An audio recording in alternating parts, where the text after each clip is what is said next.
Accounting no problem में आपका स्वागत है। मैं हूं आरती। टैली प्राइम की इस वीडियो सीरीज के आज के अध्याय में आप जानेंगे तलपट यानी ट्रायल बैलेंस क्या है और लेजर से ट्रायल बैलेंस कैसे बनाते हैं। इसके पहले वाली वीडियो में हमने आपको बताया था लेजर क्या है और जर्नल से लेजर में पोस्टिंग कैसे की जाती है। इस वीडियो में आप पहले ये समझेंगे कि ट्रायल बैलेंस क्या है और उसकी आवश्यकता क्यों पड़ती है।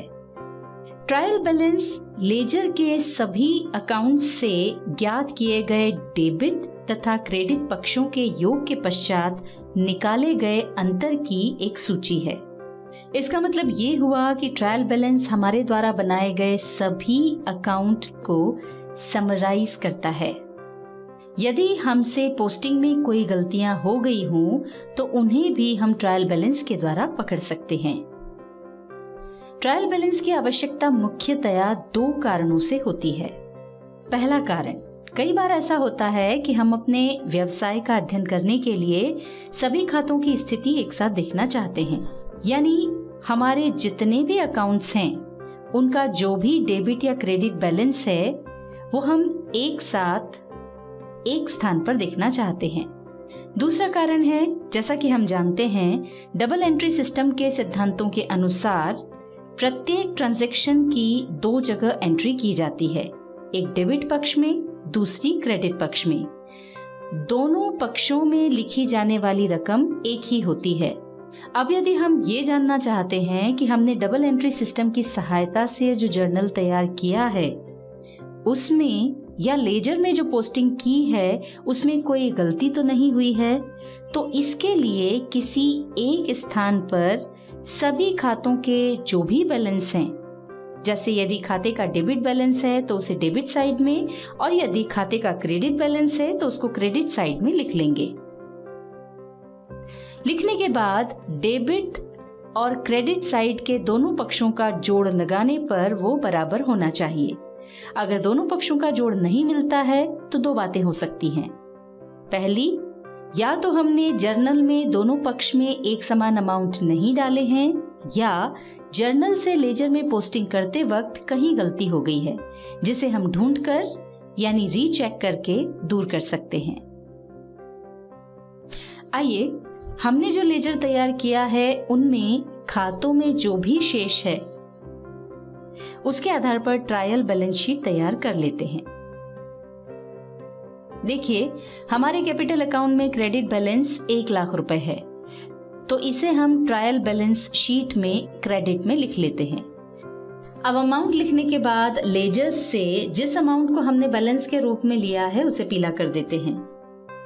इससे यह पहचानने में आसानी होगी कि हमने इस खाते का बैलेंस ट्रायल बैलेंस शीट में लिख लिया है। इसी तरह कैश अकाउंट में डेबिट बैलेंस 86,900 रुपए है, तो इसे हम ट्रायल बैलेंस शीट में डेबिट में लिख देंगे और इसी तरह हम सभी खातों के बैलेंस ट्रायल बैलेंस शीट में लिख देंगे। चलिए लेजर्स में चलकर देख लेते हैं कि कोई बैलेंस छूटा तो नहीं है। देखिए, सभी बैलेंस पीले दिखाई दे रहे हैं, मतलब हमने सभी लेजर्स के बैलेंस को ट्रायल बैलेंस शीट में लिख लिया है। अब हम ट्रायल बैलेंस के दोनों साइड की जोड़ लगाकर देख लेते हैं। ये देखिए, हमारे दोनों पक्षों की जोड़ बराबर आ रही है। इसका मतलब ये हुआ, जैसा कि हमने आपको पहले भी बताया था, हमने जर्नल में जो एंट्रीज की हैं उनमें या जर्नल से लेजर में जो पोस्टिंग की है उसमें कोई गलती नहीं हुई है। ये काम भी हमें टैली में अब नहीं करना पड़ता है, ये अपने आप हो जाता है। अब आप ट्रायल बैलेंस शीट में जो अलग अलग खाते देख रहे हैं ये अलग अलग प्रकृति के हैं। इनकी प्रकृति समझने के लिए पहले हमें कुछ बातों को समझना होगा। हमारे जितने भी खाते होते हैं उन्हें हम 4 श्रेणियों में बांट सकते हैं: असेट्स, लायबिलिटीज, इनकम और एक्सपेंसेस। वैसे तो हम इन चारों की परिभाषा आपको पहले बता चुके हैं, पर यह बहुत ही महत्वपूर्ण है, इसलिए फिर से देख लेते हैं। संपत्ति यानी असेट्स, व्यापार या व्यवसाय की ऐसी समस्त वस्तुएं जो व्यापार या व्यवसाय के संचालन में सहायक होती हैं और जिन पर व्यवसायी का स्वामित्व होता है, संपत्ति कहलाती हैं। ये दो प्रकार की होती हैं, स्थायी संपत्तियां और चालू संपत्तियां। स्थायी संपत्ति यानी फिक्स्ड एसेट से आशय उन संपत्तियों से है जो व्यवसाय में दीर्घ काल तक रखी जाने वाली होती हैं, यानी जिनका लाभ व्यापार में कई वर्षों तक मिलता रहता है और जो पुनः विक्रय के लिए नहीं होती हैं। उदाहरण के लिए जमीन, बिल्डिंग, फर्नीचर, कंप्यूटर, वाहन, मशीन आदि।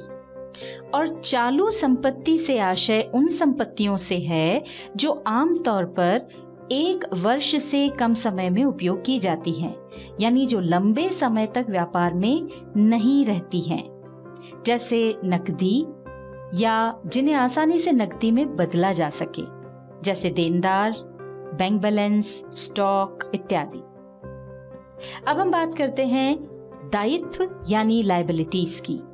वे सभी ऋण या लोन जो व्यापार को अन्य व्यक्तियों अथवा अपने स्वामी या स्वामियों को चुकाने होते हैं, दायित्व यानी लायबिलिटीज कहलाते हैं। ये दो प्रकार के होते हैं, स्थायी दायित्व यानी फिक्स्ड लायबिलिटीज और चालू दायित्व यानी करंट लायबिलिटीज। स्थायी दायित्व से आशय ऐसी देनदारियों से है जिनका भुगतान दीर्घकाल के पश्चात या व्यापार की समाप्ति पर करना होता है, जैसे दीर्घकालीन ऋण, लॉन्ग टर्म लोन, पूंजी, बिल्डिंग या लैंड को गिरवी रखकर बैंक से लिया हुआ लॉन्ग टर्म लोन इत्यादि। चालू दायित्व यानी करंट लायबिलिटीज से आशय ऐसी देनदारियों से है जिनका भुगतान निकट भविष्य में करना हो। प्रायः यह 1 साल से कम समय में चुकाना होती हैं, यानी ये अस्थायी होती हैं और व्यापार संचालन में घटती बढ़ती रहती हैं, जैसे अल्पकालीन ऋण यानी शॉर्ट टर्म लोन, लेनदार, बैंक लोन, सीसी लिमिट यानी कैश क्रेडिट लिमिट आदि। आय यानी इनकम। एक व्यक्ति या संगठन की आय यानी इनकम वो धन है जो वो कमाते हैं या प्राप्त करते हैं। वैसे आय एक व्यापक शब्द है, इसमें लाभ भी शामिल रहता है। आय 2 प्रकार की होती है, प्रत्यक्ष आय यानी डायरेक्ट इनकम। इसके अंतर्गत ऐसी सभी प्राप्तियां आती हैं जो हमारे मुख्य कार्य से प्राप्त होती हैं। जैसे व्यापार की स्थिति में यदि आप कुछ बेच रहे हैं तो उसका जो भी मूल्य प्राप्त हो रहा है वो डायरेक्ट इनकम में आएगा। मान लीजिए आपका मुख्य व्यापार कपड़े का है, तो कपड़े की सेल्स से होने वाली प्राप्ति आपकी डायरेक्ट इनकम कहलाएगी। दूसरी तरह की आय होती है अप्रत्यक्ष आय यानी इनडायरेक्ट इनकम। मुख्य व्यवसाय के अलावा जो भी इनकम होती है वो अप्रत्यक्ष आय यानी इनडायरेक्ट इनकम कहलाती है। उदाहरण के तौर पर यदि आपका कपड़े का व्यापार है तो उससे प्राप्त होने वाले आय के अतिरिक्त जो भी आय होती है, जैसे आपने कुछ गोदाम किराए पर दिए हुए हैं तो उनका किराया, या फिर आपने कुछ रुपया बाजार में उधार दिया हुआ है तो उससे प्राप्त होने वाला ब्याज आपकी इनडायरेक्ट इनकम कहलाएंगे। अगली टर्म जो हम आपको समझाने जा रहे हैं वो है व्यय यानी एक्सपेंसेस। एक व्यक्ति या संगठन का व्यय यानी एक्सपेंसेस वो धन है जो हम अपने काम के दौरान कुछ करते हुए खर्च करते हैं। यह भी 2 प्रकार का होता है। पहला है प्रत्यक्ष व्यय यानी डायरेक्ट एक्सपेंसेस। इसके अंतर्गत हमारे मुख्य कार्य से संबंधित जो भी सीधे खर्च होते हैं वे आते हैं। जैसे व्यापार की स्थिति में यदि आप बेचने के लिए कुछ खरीदते हैं या खरीदे हुए माल पर सीधे कोई खर्च करते हैं तो उस पर जो भी धन खर्च होता है वो प्रत्यक्ष व्यय यानी डायरेक्ट एक्सपेंसेस कहलाता है। उदाहरण के लिए आपका मुख्य व्यापार कपड़े का है तो आप जो कपड़ा खरीदते हैं उसका मूल्य, उसे अपने गोडाउन या फैक्ट्री तक लाने के लिए जो गाड़ी भाड़ा देते हैं, यदि कपड़े पर कोई एम्ब्रॉयडरी करते हैं उसका खर्चा, यानी कपड़े को बेचने योग्य बनाने के लिए जो भी खर्चा करते हैं ये सब खर्चे आपके डायरेक्ट एक्सपेंसेस माने जाएंगे। दूसरी तरह का व्यय है अप्रत्यक्ष व्यय यानी इनडायरेक्ट एक्सपेंसेस। इनका संबंध वस्तु के क्रय या उसके निर्माण से न होकर वस्तु की बिक्री या कार्यालय व्यय से संबंधित होता है। सरल शब्दों में कह सकते हैं, मुख्य व्यवसाय से संबंधित जो भी सीधे खर्च होते हैं उनको छोड़कर शेष सभी खर्च इसके अंतर्गत आते हैं। जैसे व्यवसाय या व्यापार को चलाने में सहयोग करने के लिए जो भी खर्च होते हैं, जैसे ऑफिस से संबंधित कर्मचारियों की तनख्वाह, ऑफिस का बिजली बिल, स्टेशनरी खर्च, डेप्रिसिएशन इत्यादि। अभी हमने अकाउंट्स की चारों कैटेगरीज और उनकी सब कैटेगरीज के बारे में समझा। अब हम अपने ट्रायल बैलेंस को उन कैटेगरीज और सब कैटेगरीज के आधार पर बांट देते हैं। देखिए, यहाँ पर खातों की प्रकृति के आधार पर हमने अपनी ट्रायल बैलेंस शीट तैयार कर ली है। अब आगे बढ़ते हैं। हमारा व्यापार अच्छा चल रहा है और इस कारण से हमने कुछ नए खाते और बना लिए हैं। देखिए, करंट एसेट्स में अभी तो ये 8 ही हैं, पर अगर ये बहुत ज्यादा हो जाते हैं, जैसे 80 या उससे अधिक हो जाएंगे, तो कैश और बैंक के खाते तो नाम से ही पहचान में आ जाएंगे। पर शेष खातों के बारे में हमें ये समझने में दिक्कत होगी कि इनमें से कौन से खाते ऐसे हैं जिन्हें हमने रुपया उधार दिया है और कौन से ऐसे हैं जिन्हें हमने उधार माल बेचा है।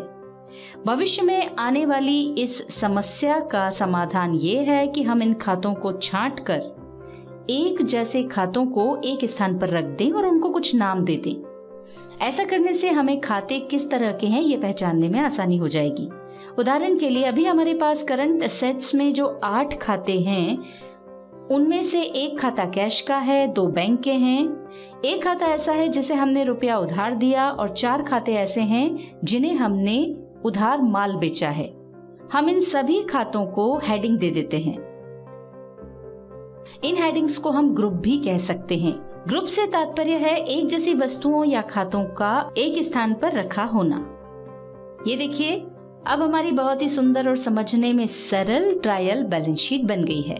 इसमें अलग अलग ग्रुप बने हुए हैं और उनके अंतर्गत हमारे खाते दिखाई पड़ रहे हैं। यहाँ बहुत ही महत्वपूर्ण बात समझने के लिए ये है कि हमने पहले खाते बनाए, फिर उन्हें ग्रुप के अंदर रख दिया, पर टैली में इस तरह से नहीं करना होता है। टैली में ग्रुप पहले से बने हुए होते हैं, हमें सिर्फ उन ग्रुप्स के अंदर खाते खोलना होते हैं। इसके बारे में हम डिटेल में अकाउंट्स वाली वीडियो में बताएंगे। टैली में हमें ट्रायल बैलेंस शीट नहीं बनाना होती। हम जो ट्रांजैक्शन रिकॉर्ड करते हैं उसी के आधार पर टैली हमें ट्रायल बैलेंस शीट बनाकर दे देता है। इसके बाद वाली वीडियो में हम जानेंगे कि trading and profit and loss account क्या होता है और ट्रायल बैलेंस शीट के आधार पर उसे कैसे बनाया जाता है।